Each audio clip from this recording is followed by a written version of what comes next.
Yo, what is good, guys? Today I'm going to be going over the one trade that I took today. I took a loss finally. It has been a fat minute since I've taken a loss, so rebounds does need to actually play out, right? The statistics do need to rebalance themselves and make them more accurate. I cannot maintain a high 90% win rate for the entire year. That's just impossible to do so. But I'm still not disappointed with the trade that I took today. I would 100% take it again if I was presented with it. So let's just get straight into it. But first of all, thank you guys so much for 1,000 subs. Absolutely mind blowing to me.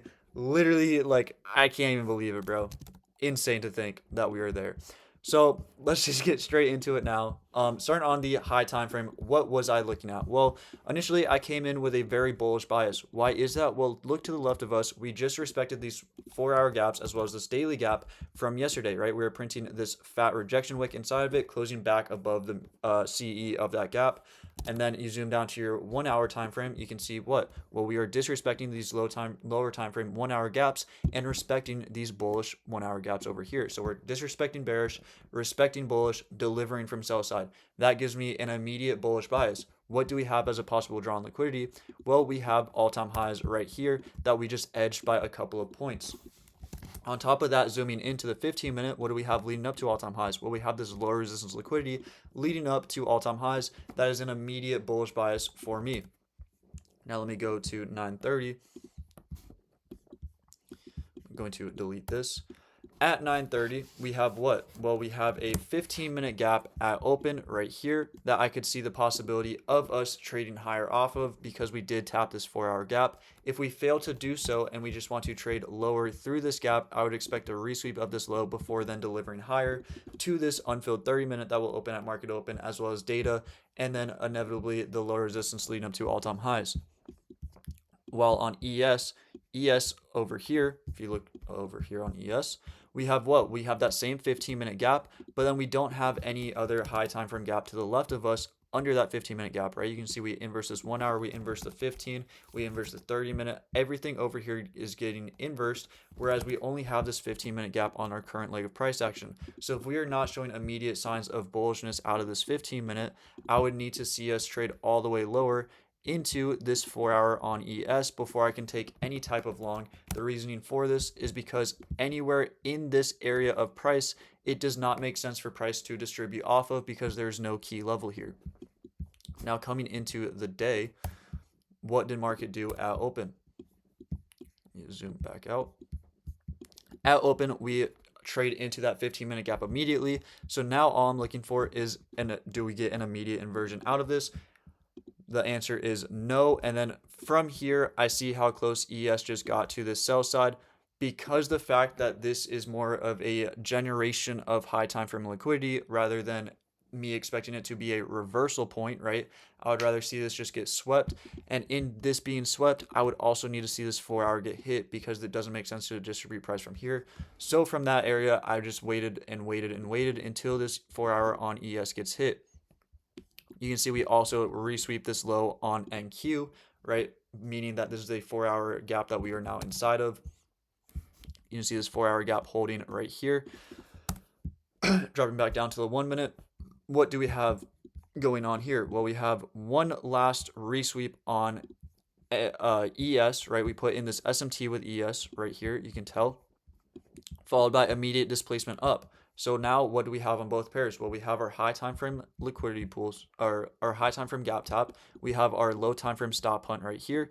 We then have, oh my gosh, we then have instant displacement up, and the cherry on top, we have an SMT, right? So for our stop loss placement, we are extremely in a good spot. What is our possible take profits? Well, number one, we have a 5-minute gap right here. We also have a 30-minute gap right here, and then we have data highs above. Just overall high time frame narrative as well being bullish. So our stop loss should be protected from here. How do we confirm draws on liquidity? Well, we confirm them through imbalances. What do we have on this current manipulation leg, right? Because we do have this 5-minute gap here. But you zoom back into the 1 minute, well, we have a new manipulation leg right here because we have created a separate swing low and retaken that low. This is now our current manipulation leg. From this point, we get another displacing candle up, inversing this gap, confirming the draw on liquidity being at least this next swing high, right? If we are in a range, We have this swing high and this swing low. How do you confirm draws on liquidity? You confirm them through imbalances. We are inversing this gap, confirming our range high.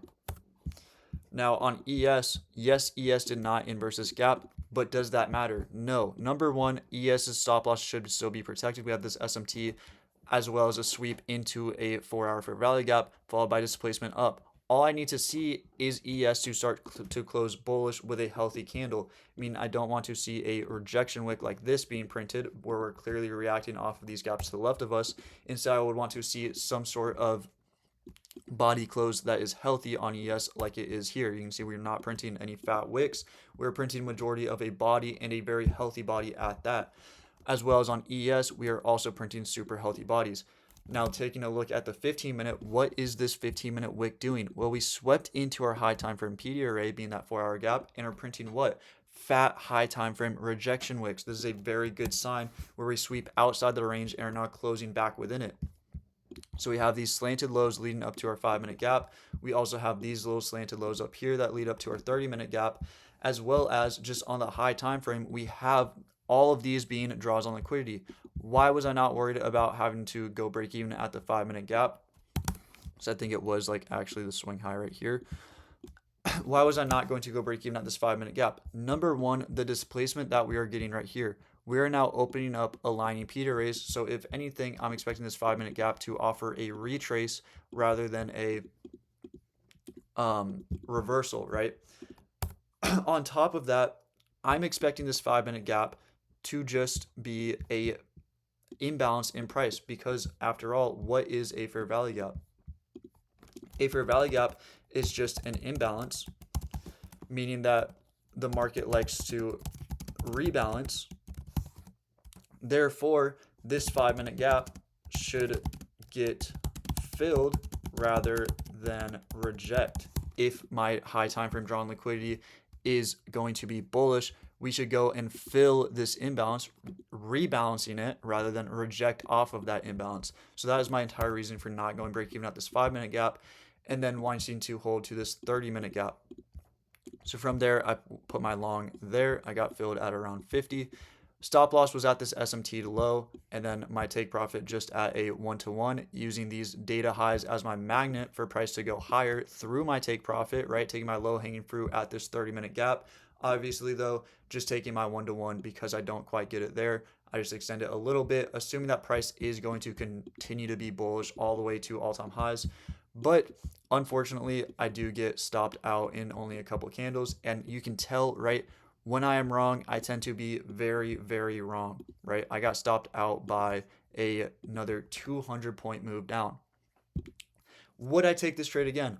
100%, right? That does not mean that I did anything wrong by taking a loss. Everything I have is perfect. I have my high time frame gap. I have a stop rate. I have an SMT. I have my healthy inversion. I have very good targets. My high time frame is bullish. There's no reason that I need to worry about this trade being a bad trade. The way that you can justify if this is a statistical loss is, was there a reason for a price to return to your stop loss? In this case, there is not. There's no reason that price needs to return to my stop loss.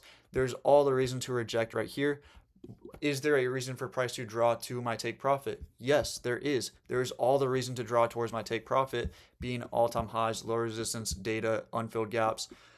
So all of the reason to draw towards my TP, while all the reason to reject from my stop loss. So this is a very good trade to take. I would grade it A+ based on my conviction, right? Again, I have everything I need here. If I would take this trade 10 out of 10 times, it would play out at least 7 of those times. So I am not worried whatsoever about this trade at all failing. If anything, I know that it is just a statistic. So with that being said, here are my executions. Obviously, I'm not sure if I showed you that. If you're not in the Discord already, tap in.